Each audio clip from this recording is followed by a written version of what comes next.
What's up, Panther fans? I'm Dale Lowe with FL Teams. I'm coming at y'all today with a special video talking about my reaction personally on the recently hired. It's been a week now, but he's still hired head coach, the newly hired head coach of the Florida Panthers, Mr. Paul Maurice. Me personally, I like this hire. I think Paul Maurice has done some really good things with some mediocre to some bad teams, and I think he's been on a lot of struggling franchises and turned them around and put them into the playoffs. I know people like to give him, like, he lost locker room in Winnipeg, and Carolina wasn't great when he was there. Nah, Carolina was just terrible. Carolina was terrible. So out of Eric Stahl and Rod Brindamore, who else do they have?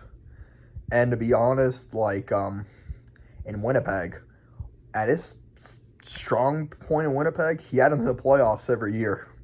He turned around the Jets when they moved from Atlanta. And he was with the Toronto Maple Leafs for a little bit, where he did struggle, but he still did decently up there. He's even coached the Toronto Marlies and coached in the AHL at some other places.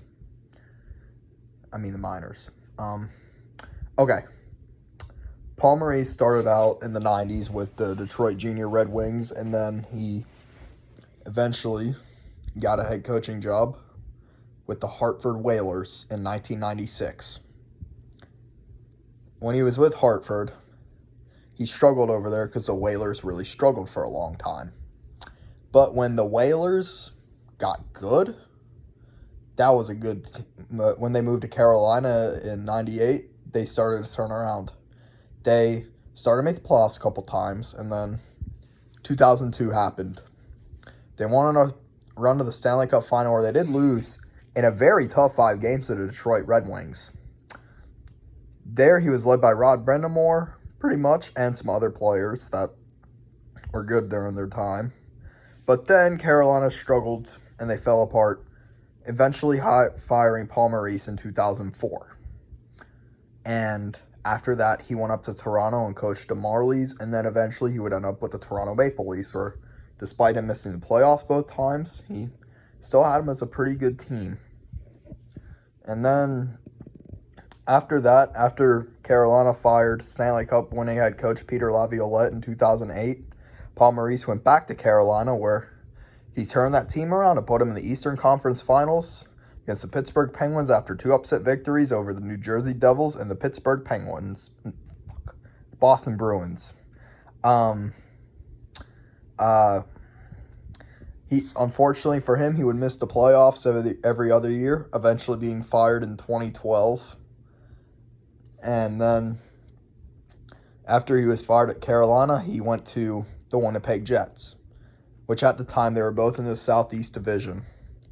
When he was at the Jets, it took him a couple years, but he finally broke through his first playoff appearance in 2015, getting swept by the Anaheim Ducks, but having a pretty good team around him.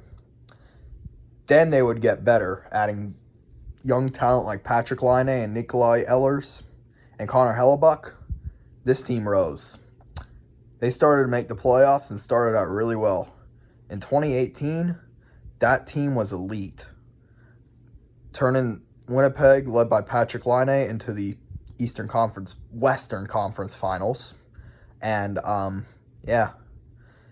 he's made the playoffs every other year, and then, sadly, on December 13th, 2021, he resigned after a very disappointing start to the season where the players he claimed he could not fix that locker room anymore. It was very toxic, and I agree with him. That locker room is toxic in Winnipeg, led by Blake Wheeler and Mark Scheifele. And honestly, I'm rooting for him, man. I think Zito did the right thing. The best thing he could was to grab an experienced head coach. He's won the 6th most games of all time, while unfortunately struggling in the playoffs. But hey, that's what you get with some struggling teams. Keep the New Jersey, and go Panthers.